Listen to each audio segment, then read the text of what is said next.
ನಮಸ್ಕಾರ ಸ್ನೇಹಿತರೆ, ನಮ್ಮ ನಂಬಿಕೆಗೆ ಸ್ವಾಗತ ಸುಸ್ವಾಗತ. ಸ್ನೇಹಿತರೆ, ಸಾವು ಎಂದರೆ ಮತ್ತೆ ಮರಳಿ ಬಾರದ ವ್ಯವಸ್ಥೆ. ಮನುಷ್ಯನಿಗೆ ಯಾವುದರ ಭಯ ಇಲ್ಲದಿದ್ದರೂ ಕೂಡ ಸಾವಿನ ಭಯ ಇದ್ದೇ ಇರುತ್ತೆ. ಬಹುಶಃ ಈ ಜಗತ್ತಿನಲ್ಲಿ ಸಾವಿನ ಭಯ ಇಲ್ಲದ ವ್ಯಕ್ತಿ ಇಲ್ಲ ಅನಿಸುತ್ತೆ. ಸಾವು ಎಲ್ಲರ ಬದುಕಿನಲ್ಲೂ ಒಂದೇ ರೀತಿ ಇರೋದಿಲ್ಲ. ಕೆಲವರು ಸಹಜ ಮರಣವನ್ನು ಹೊಂದಿದರೆ ಇನ್ನು ಕೆಲವರು ಅಸಹಜ ಮರಣ ಹೊಂದುತ್ತಾರೆ. ಉದಾಹರಣೆ, ಮುಪ್ಪಿನಲ್ಲಿ ಸಾವನ್ನ ಹೊಂದುವುದು ಒಂದು ವರ್ಗವಾದರೆ ಇನ್ನು ಕೆಲವರು ಚಿಕ್ಕ ವಯಸ್ಸಿನಲ್ಲಿಯೇ ಬಾರದ ಊರಿಗೆ ಪ್ರಯಾಣಿಸ್ತಾರೆ. ರಸ್ತೆ ಅಪಘಾತ, ಹೃದಯಾಘಾತ, ಕೊಲೆ, ಇನ್ನು ಕೆಲವರಂತೂ ಸಾಯೋ ಗಳಿಗೆಯಲ್ಲಿ ಒಂದು ತೊಟ್ಟು ನೀರು ಸಿಗದೆ ಸಾವನ್ನಪ್ಪುವವರಿದ್ದಾರೆ. ಈ ರೀತಿ ಸಾವಾದರೆ ಸತ್ತ ಮೇಲೂ ಅವರ ಆತ್ಮಕ್ಕೆ ತೃಪ್ತಿ ಇರುವುದಿಲ್ಲ ಅನ್ನೋ ನಂಬಿಕೆ ನಮ್ಮ ಪುರಾಣಗಳಲ್ಲಿ ಉಲ್ಲೇಖವಾಗಿದೆ. ಅಷ್ಟಕ್ಕೂ ನಾವು ಹುಟ್ಟೋ ಮೊದಲು ನಮ್ಮ ಸಾವು ನಿರ್ಧಾರವಾಗಿರುತ್ತೆ. ನಮಗೆ ಇಂತಹದ್ದೇ ಸಾವು ಬರುತ್ತೆ ಅನ್ನೋದು ಮೊದಲೇ ನಿಶ್ಚಯವಾಗಿರುತ್ತೆ. ಸಾವಿನ ಬಗ್ಗೆ ನಮ್ಮ ಪುರಾಣಗಳಲ್ಲಿ ಉಲ್ಲೇಖವಾಗಿರುವುದಾದರೂ ಏನು? ನಮ್ಮ ಸಾವಿಗೂ ಕರ್ಮಕ್ಕೂ ಸಂಬಂಧವಿದೆಯಾ ಅನ್ನೋದನ್ನ ಇವತ್ತಿನ ಎಪಿಸೋಡ್ನಲ್ಲಿ ತಿಳಿತಾ ಹೋಗೋಣ. ಅದಕ್ಕೂ ಮೊದಲು ನಮ್ಮ ನಂಬಿಕೆಗೆ ನಿಮ್ಮ ಬೆಂಬಲವಿರಲಿ. ಸ್ನೇಹಿತರೆ, ಈ ಜಗತ್ತಿನಲ್ಲಿ ಜನ್ಮ ತಾಳೋ ಪ್ರತಿಯೊಬ್ಬ ವ್ಯಕ್ತಿಯ ಹುಟ್ಟಿನಿಂದ ಹಿಡಿದು ಸಾವಿನವರೆಗೂ ಏನೆಲ್ಲ ಆಗತ್ತೆ ಅನ್ನೋ ಒಂದು ಪುಸ್ತಕದಲ್ಲಿ ಬರೆದಿರುತ್ತಂತೆ, ಭೃಗು ಸಂಹಿತ. ಈ ಪುಸ್ತಕವನ್ನ ಮಹಾಸಪ್ತ ಋಷಿಗಳಲ್ಲಿ ಒಬ್ಬರಾದ ಮಹರ್ಷಿ ಭೃಗು ಬರೆದಿದ್ದಾರೆ. ಈ ಪುಸ್ತಕದಿಂದಾನೇ ಮನುಷ್ಯನ ಭೂತ, ವರ್ತಮಾನ ಹಾಗೂ ಭವಿಷ್ಯತ್ ಕಾಲವನ್ನ ಅಂದಾಜು ಮಾಡಲಾಗುತ್ತಂತೆ. ಜ್ಯೋತಿಷ್ಯ ಶಾಸ್ತ್ರ ಅಂದ್ರೆ ಅಸ್ಟ್ರಾಲಜಿ. ಹಿಂದೂ ಧರ್ಮದಲ್ಲಿ ಜ್ಯೋತಿಷ್ಯ ಶಾಸ್ತ್ರಕ್ಕೆ ತುಂಬಾನೇ ಪ್ರಾಮುಖ್ಯತೆ ಇದೆ. ಹಿಂದೂ ಧರ್ಮದಲ್ಲಿ ಮಗುವೊಂದು ಹುಟ್ಟಿದ ತಕ್ಷಣ ಅದರ ಕುಂಡಲಿಯನ್ನ ಬರೆಸಲಾಗುತ್ತೆ. ಈ ಕುಂಡಲಿಯಲ್ಲಿ ಮಗುವಿನ ಜೀವನ, ವೃತ್ತಿ, ಪ್ರೀತಿ, ವೈವಾಹಿಕ ಜೀವನ, ಯಶಸ್ಸು, ದುಃಖ, ಆರೋಗ್ಯ ಮತ್ತು ಸೋಲು ಗೆಲುವು ಎಲ್ಲವನ್ನ ಉಲ್ಲೇಖ ಮಾಡಲಾಗುತ್ತೆ. ಅಷ್ಟೇ ಅಲ್ಲ, ಮಗುವಿಗೆ ಭವಿಷ್ಯದಲ್ಲಿ ಎದುರಾಗಬಹುದಾದ ಆಪತ್ತುಗಳ ಬಗ್ಗೆ ಕೂಡ ಉಲ್ಲೇಖ ಮಾಡಲಾಗುತ್ತೆ. ಜಾತಕದಲ್ಲಿ ದೋಷಗಳಿದ್ದರೆ ಯಾವ ವಯಸ್ಸಿನಲ್ಲಿ ಪರಿಹಾರ ಮಾಡಬೇಕು ಎಂಬ ಬಗ್ಗೆ ಕೂಡ ತಿಳಿಸಿರ್ತಾರೆ.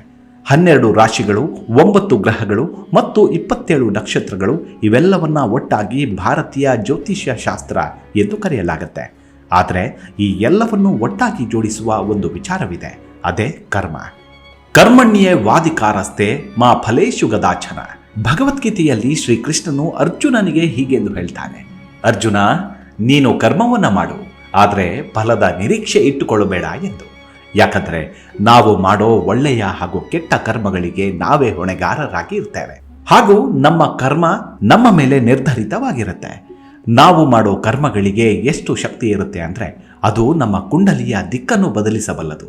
ಉದಾಹರಣೆಗೆ, ನಾವು ನಮ್ಮ ಪೂರ್ವಜನ್ಮದಲ್ಲಿ ತುಂಬಾ ಕೆಟ್ಟ ಕೆಲಸಗಳನ್ನೇ ಮಾಡಿರ್ತೇವೆ ಎಂದಿಟ್ಟುಕೊಳ್ಳಿ.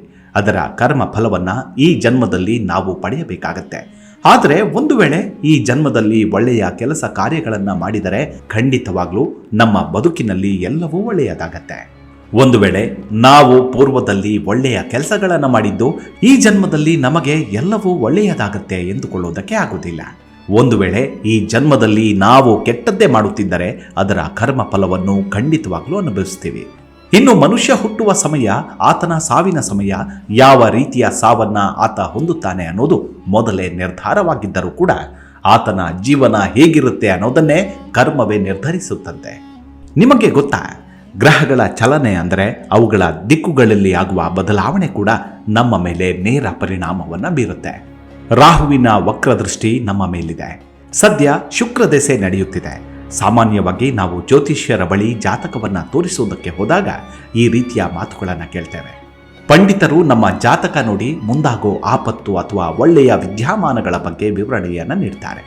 ಅದರಲ್ಲೂ ಗ್ರಹಗಳು ಮುಖ್ಯವಾಗಿ ನಮ್ಮ ಜೀವನದಲ್ಲಿ ಗ್ರಹಗಳ ದಿಕ್ಕುಗಳ ಬದಲಾವಣೆ ಮುಖ್ಯ ಪರಿಣಾಮ ಬೀರುತ್ತೆ. ಅದರಲ್ಲೂ ಪ್ರಮುಖವಾಗಿ ಶನಿ ದೆಸೆ, ಸಾಡೆ ಸಾತಿ ಹಾಗೂ ಮಂಗಳನ ವಕ್ರ ದೃಷ್ಟಿಯ ಬಗ್ಗೆ ಹೆಚ್ಚಿನ ಚರ್ಚೆಗಳು ಆಗ್ತವೆ. ಇನ್ನು 9 ಗ್ರಹಗಳಲ್ಲಿ ಮುಖ್ಯವಾಗಿ 2 ಗ್ರಹಗಳ ದಿಕ್ಕು ನಮ್ಮ ಜಾಗದಲ್ಲಿ ಸರಿಯಿಲ್ಲದೆ ಹೋದರೆ ಆ ವ್ಯಕ್ತಿಯ ಜೀವನದಲ್ಲಿ ಹೆದರಿಕೆ, ದುಃಖ, ನಷ್ಟ ಸೇರಿದಂತೆ ಋಣಾತ್ಮಕ ಪರಿಣಾಮಗಳು ಬೀರ್ತವೆ. ಅವುಗಳೆಂದರೆ ಛಾಯಾ ಗ್ರಹಗಳೆಂದೇ ಕರೆಸಿಕೊಳ್ಳುವ ರಾಹು ಮತ್ತು ಕೇತು. ಹೌದು, ಈ ರಾಹು ಹಾಗೂ ಕೇತು ನವಗ್ರಹಗಳಲ್ಲಿ ಒಂದಾಗುವ ಮುನ್ನ ಭಯಾನಕ ರಾಕ್ಷಸರಾಗಿದ್ದವರು. ಸ್ಕಂದ ಪುರಾಣದ ಪ್ರಕಾರ ರಾಹು ಹಾಗೂ ಕೇತುವಿನ ಜನನ ಸ್ವರಭಾನು ಎಂಬ ರಾಕ್ಷಸನಿಂದ ಆಗತ್ತೆ. ವೀಕ್ಷಕರೇ, ನಮಗೆಲ್ಲ ಸಮುದ್ರ ಮಂಥನದ ಕತೆ ಗೊತ್ತೇ ಇರಬಹುದು. ಇದು ಅಮೃತಕ್ಕಾಗಿ ದೇವತೆಗಳು ಹಾಗೂ ರಾಕ್ಷಸರ ಮಧ್ಯೆ ನಡೆದಂತಹ ಮಹಾಯುದ್ಧ. ಕ್ಷೀರ ಸಾಗರವನ್ನ ಕಡೆಯುವ ಸಂದರ್ಭದಲ್ಲಿ ಅಸುರರ ಗಮನವನ್ನ ಬೇರೆಡೆ ಸೆಳೆಯುವುದಕ್ಕೆ ವಿಷ್ಣುವು ಮೋಹಿನಿಯ ಅವತಾರವನ್ನ ತಳಿತಾನೆ. ಇಷ್ಟಾದರೂ ಅಸುರನಾಗಿದ್ದ ಸ್ವರಭಾನು ಚಾಣಾಕ್ಷತನದಿಂದ ಅಮೃತವನ್ನ ಕಸಿದುಕೊಂಡು ಕುಡಿಯಲು ಯತ್ನಿಸ್ತಾನೆ. ಇದನ್ನ ಸೂರ್ಯದೇವ ಹಾಗೂ ಚಂದ್ರದೇವರು ಗಮನಿಸ್ತಾರೆ. ಇದನ್ನ ತಕ್ಷಣ ವಿಷ್ಣುವಿಗೆ ತಿಳಿಸ್ತಾರೆ. ಸ್ವರಭಾನು ಅಮೃತದ ಗುಟುಕನ್ನ ಸೇವಿಸಿದ ತಕ್ಷಣ ಶ್ರೀಹರಿಯು ತನ್ನ ಸುದರ್ಶನ ಚಕ್ರದ ಮೂಲಕ ಅಸುರನಾದ ಸ್ವರಭಾನುವಿನ ಶಿರಚ್ಛೇದ ಮಾಡ್ತಾನೆ. ಈ ವೇಳೆ ಸ್ವರಭಾನುವಿನ ರುಂಡ ಹಾಗೂ ಮುಂಡ ಬೇರೆಯಾದರೂ ಕೂಡ ಆತನ ಮರಣ ಸಂಭವಿಸೋದಿಲ್ಲ. ಕಾರಣ ಅಷ್ಟೊತ್ತಿಗಾಗಲೇ ಆತ ಅಮೃತವನ್ನ ಸೇವನೆ ಮಾಡಿರ್ತಾನೆ. ಆಗ ಆತನ ತಲೆ ರಾಹು ಹಾಗೂ ದೇಹ ಕೇತುವಾಗಿ ಬದಲಾಗುತ್ತೆ. ಈ ಘಟನೆಯ ನಂತರ ರಾಹು ಹಾಗೂ ಕೇತುವಿಗೆ ನವಗ್ರಹಗಳಲ್ಲಿ ಸ್ಥಾನವನ್ನು ನೀಡಲಾಗುತ್ತೆ. ರಾಹು ಹಾಗೂ ಕೇತುವಿನ ಜೊತೆಗೆ ಸೂರ್ಯ, ಚಂದ್ರ, ಮಂಗಳ, ಶುಕ್ರ, ಬೃಹಸ್ಪತಿ, ಬುಧ ಹಾಗೂ ಶನಿಯನ್ನ ಒಟ್ಟಾಗಿ ನವಗ್ರಹಗಳೆಂದು ಕರೆಯಲಾಗುತ್ತೆ. ಈ ಗ್ರಹಗಳ ದಿಕ್ಕುಗಳ ಜೊತೆಗೆ ವ್ಯಕ್ತಿಯ ರಾಶಿ ಹಾಗೂ ನಕ್ಷತ್ರದ ಮೂಲಕ ಜೀವನದ ಭೂತ, ವರ್ತಮಾನ ಹಾಗೂ ಭವಿಷ್ಯವನ್ನ ನಿರ್ಧಾರ ಮಾಡಲಾಗುತ್ತೆ. ಇಷ್ಟೇ ಅಲ್ಲದೆ ಒಳ್ಳೆಯ ಹಾಗೂ ಕೆಟ್ಟ ಮುಹೂರ್ತಗಳನ್ನು ನೋಡುವುದಕ್ಕೆ ಕೂಡ ನವಗ್ರಹಗಳ ಸಹಾಯ ಪಡೆಯಲಾಗುತ್ತೆ. ಹಿಂದೂ ಧರ್ಮದಲ್ಲಿ ಯಾವುದಾದರೂ ಒಳ್ಳೆಯ ಕೆಲಸ ಮಾಡುವ ಮುನ್ನ ಮುಹೂರ್ತ ನೋಡುವ ಪದ್ಧತಿ ಹಿಂದಿನಿಂದಾನೂ ನಡೆದುಕೊಂಡು ಬಂದಿದೆ. ಅದು ಮದುವೆ ಇರಬಹುದು, ನಾಮಕರಣ ಇರಬಹುದು, ಗೃಹ ಪ್ರವೇಶ, ಹೆಣ್ಣು ನೋಡುವ ಶಾಸ್ತ್ರ, ಹೀಗೆ ಯಾವುದೇ ಶುಭ ಕಾರ್ಯಗಳು ಶುಭ ಮುಹೂರ್ತ ನೋಡದ ಹೊರತಾಗಿ ಆಗುವುದೇ ಇಲ್ಲ. ಶುಭ ಮುಹೂರ್ತದಲ್ಲಿ ಮಾತ್ರ ಒಳ್ಳೆಯ ಕಾರ್ಯಗಳನ್ನು ಮಾಡಬೇಕು ಎಂಬ ನಂಬಿಕೆ ಇದೆ. ಹಿಂದೂ ಧರ್ಮದಲ್ಲಿ ಹುಟ್ಟಿದರೂ ಕೂಡ ಅನೇಕರಿಗೆ ಇವುಗಳಲ್ಲಿ ನಂಬಿಕೆ ಇಲ್ಲ. ಅಷ್ಟಕ್ಕೂ ಶುಭ ಮುಹೂರ್ತದಲ್ಲೇ ಒಳ್ಳೆಯ ಕಾರ್ಯಗಳನ್ನು ಮಾಡಬೇಕು ಯಾಕೆ? ಒಂದು ವೇಳೆ ಶುಭ ಮುಹೂರ್ತವನ್ನು ನೋಡದೆ ಒಳ್ಳೆಯ ಕೆಲಸಗಳನ್ನು ಮಾಡಿದರೆ ಕೆಟ್ಟದಾಗುತ್ತಾ ಅನ್ನೋ ಪ್ರಶ್ನೆ ಅನೇಕರಿಗೆ ಕಾಡ್ತಾನೇ ಇರುತ್ತೆ. ಆದರೆ ಇದರ ಹಿಂದೆ ಕೂಡ ಒಂದು ಕಥೆ ಇದೆ. ಭಾಗವತ ಪುರಾಣದ ಪ್ರಕಾರ ದೇವಿ ದಿತಿಯ ಹೊರತಾಗಿ ಋಷಿ ಕಶ್ಯಪನ ಉಳಿದ ಪತ್ನಿಯರಿಗೆ ಸಂತಾನ ಪ್ರಾಪ್ತಿಯಾಗಿತ್ತು. ಹೀಗಾಗಿ ದಿತಿಗೆ ಸಂತಾನವಿಲ್ಲ ಅನ್ನೋ ಕೊರಗು ಯಾವಾಗಲೂ ಕಾಡುತ್ತಲೇ ಇತ್ತು. ತಾಯಿಯಾಗೋ ಬಯಕೆ ಆಕೆಯಲ್ಲಿತ್ತು. ಹಾಗಾಗಿ ಆಕೆ ಪತಿ ಋಷಿ ಕಶ್ಯಪನ ಬಳಿ ತೆರಳಿ ಈಗಿಂದೀಗಲೇ ತಾನು ಗರ್ಭವನ್ನು ಧರಿಸಬೇಕು ಎಂಬ ಇಚ್ಛೆಯನ್ನು ವ್ಯಕ್ತಪಡಿಸ್ತಾಳೆ. ಆದರೆ ಋಷಿ ಕಶ್ಯಪನು ಇದಕ್ಕೆ ಒಪ್ಪೋದಿಲ್ಲ. ಗರ್ಭ ಧರಿಸೋದಕ್ಕೆ ಇದು ಶುಭ ಗಳಿಗೆಯಲ್ಲ ಅನ್ನೋದನ್ನು ತನ್ನ ಪತ್ನಿಗೆ ಮನವರಿಕೆ ಮಾಡ್ತಾರೆ. ಆದರೆ ದಿತಿಯು ತಾನು ಈಗಲೇ ಗರ್ಭ ಧರಿಸಲೇಬೇಕೆಂದು ಒಂದೇ ಸಮನೆ ಹಠ ಹಿಡಿತಾಳೆ. ಆಗ ಒಲ್ಲದ ಮನಸ್ಸಿನಿಂದ ಋಷಿ ಕಶ್ಯಪ ಒಪ್ಪಿಗೆಯನ್ನು ವ್ಯಕ್ತಪಡಿಸ್ತಾನೆ.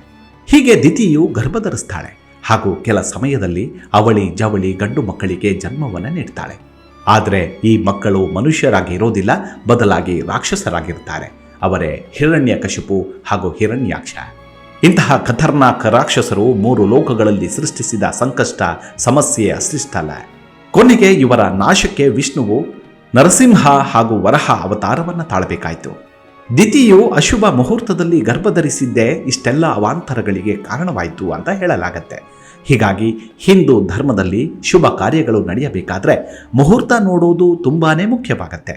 ಸಾಮಾನ್ಯವಾಗಿ ಜ್ಯೋತಿಷ್ಯ ಶಾಸ್ತ್ರ, ಸಂಖ್ಯಾಶಾಸ್ತ್ರದ ಮೂಲಕ ಶುಭ ಮುಹೂರ್ತಗಳನ್ನು ನಿರ್ಧಾರ ಮಾಡಲಾಗುತ್ತೆ. ಹೆಚ್ಚಿನ ಜನ ಸಂಖ್ಯಾಶಾಸ್ತ್ರದಲ್ಲೂ ನಂಬಿಕೆ ಇಟ್ಟಿದ್ದಾರೆ.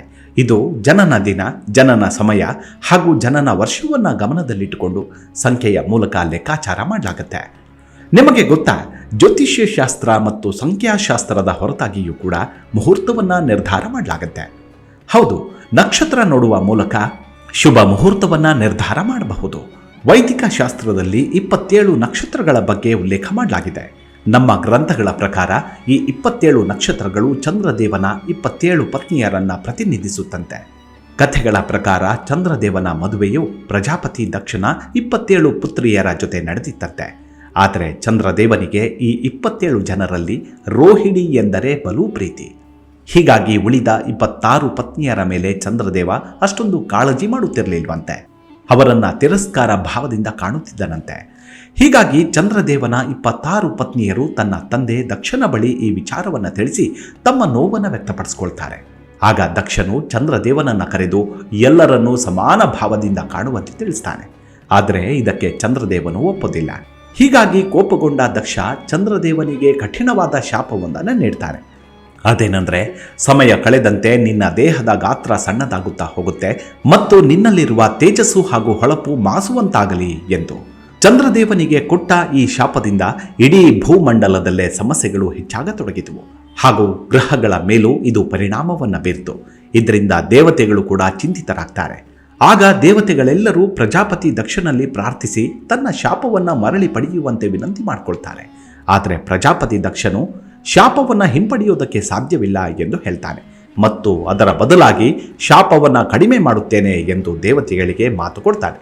ಆದರೆ ದಕ್ಷ ಶಾಪ ಕಡಿಮೆ ಮಾಡಲು ಒಂದು ಷರತ್ತು ವಿಧಿಸ್ತಾನೆ. ಅದೇನೆಂದರೆ ತನ್ನೆಲ್ಲ ಮಕ್ಕಳಿಗೆ ಸಮಾನ ಪ್ರೀತಿಯನ್ನ ಚಂದ್ರದೇವ ನೀಡಬೇಕು.